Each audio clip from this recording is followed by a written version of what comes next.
Yeah, because you do feel guilty, and you do tend to blame yourself after you find yourself delaying a task or something like that, in order to scroll old emails or social media or whatever it is you're finding yourself doing. It's almost like automatically, like the mind is putting you in this position and you find yourself in it. So Jiazi, I'm curious if you know or if you identified what causes procrastination in the first place. Yeah, absolutely. This is actually something I'm just about to talk about. And however, yeah, let's give the audience some gold tips right here. This is Let's part do it. of one of the highlights. They can take these two things right now and implementing. Maybe it take 5 minutes for them to think or write it through and write it down, and then they can it will be the first step and a very very very very practical step. So which is, before answering your question, two things. One thing is actually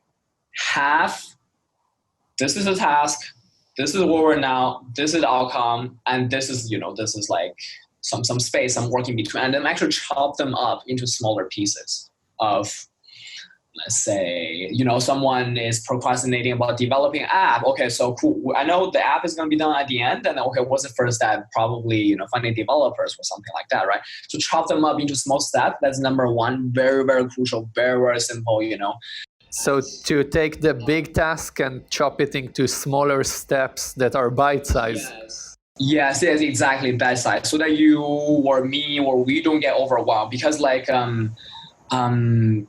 like you two just mentioned before, that it is sometimes and I definitely, fall into that category, before, is like feel overwhelmed. And when we feel overwhelmed, we kind of this is actually also psychology too. When we're overwhelmed, we turn to kind of fight or flight or freeze, right?